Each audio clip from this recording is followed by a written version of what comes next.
Anne Givaudan, 2012, tout le monde en parle, qu'est-ce que vous en pensez? Oui, effectivement, 2012 est une date importante pour tous et pour la planète en particulier, et ses habitants forcément. Et nous sommes à la fin de deux cycles qui sont deux grands cycles. Il y a un cycle de 12 000 ans. Bon, il faut penser par exemple que la fin de l'Atlantide s'est passée il y a 12 000 ans. Donc c'est des fins de civilisation qui régulièrement se passent tous les 12 000 ans. Et ensuite, un grand cycle aussi de 25 000 ans. Et ces deux cycles sont en train de se rencontrer, c'est-à-dire c'est la fin de deux cycles au même moment.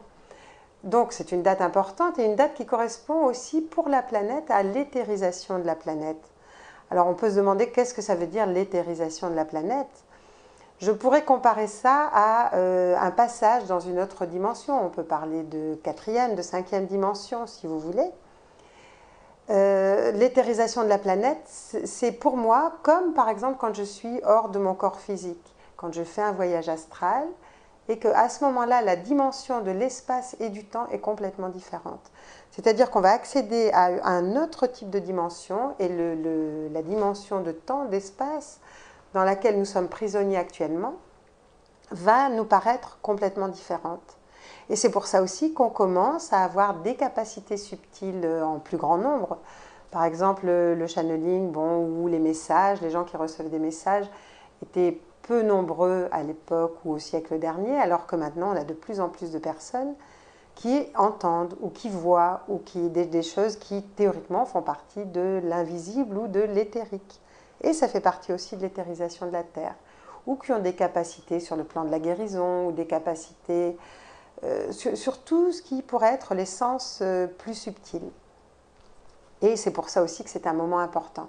Alors il n'y a pas que ça évidemment, mais pour moi c'est quand même un grand changement planétaire qui fait que la planète Terre, qui est jusqu'à présent considérée comme une fausse note dans l'ensemble des planètes du système solaire, va avoir cette possibilité une nouvelle fois de regagner sa place dans le système solaire qui est le nôtre.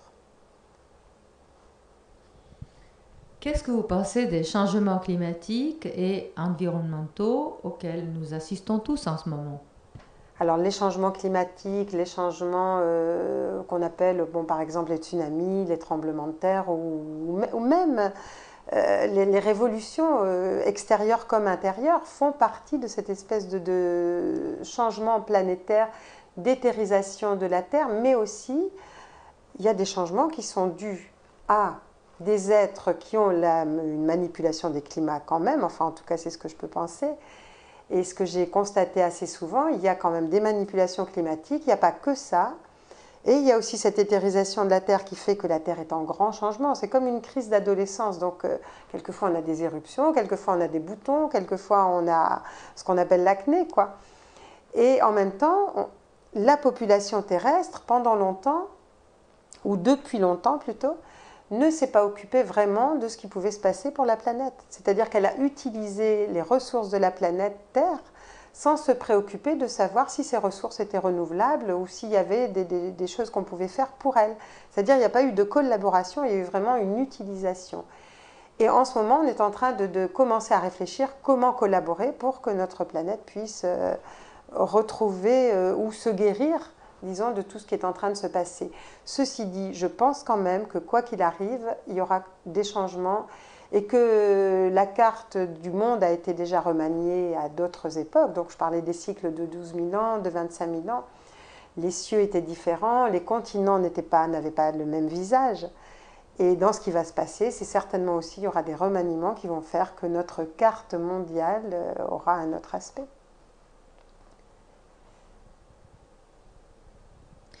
Et quant au sentiment de peur qui flotte autour du sujet 2012, qu'est-ce que vous pensez?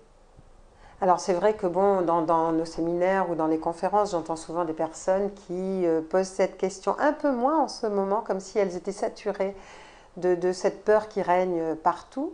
Mais il y a quelques mois, par exemple, bon, on avait beaucoup de questions sur que va-t-il se passer et quels sont les endroits où on peut se réfugier. Et c'est vrai que bon, ça me laisse toujours perplexe et en même temps je comprends cette peur. Mais ce que je réponds, c'est qu'en fait, bon, tout le monde va, de toute façon, on est lié. Dès qu'on commence à naître, effectivement, on sait qu'on va mourir à un moment donné. Donc pourquoi cette peur de la mort à ce moment-là, sous prétexte que ça peut être des remaniements planétaires et qu'il peut y avoir des problématiques qui touchent des groupes au lieu de toucher des individus. Mais en fait, qu'est-ce qu'on a à craindre? On sait qu'on sera de toute façon à l'endroit juste et au moment juste. Alors vous vous dites, bon, vous devez penser, c'est ce que disent les philosophies, mais quand on vit ça, c'est un peu difficile quand même de se dire, bon, ok, on est à l'endroit juste, au moment juste. Mais si je vous dis, bon, il vaut mieux ne pas rester dans les bords de mer, il vaut mieux ne pas être près des volcans, c'est juste une question de logique. C'est-à-dire, c'est sûr que sur les lignes de tremblement de terre, au bord de la mer, avec tout ce qui se passe en ce moment, ou à l'endroit où les volcans peuvent se réveiller, c'est évident que ce ne sont pas des endroits sécurs. Ceci dit, on ne peut pas savoir à quel endroit ni quand il va y avoir quelque chose.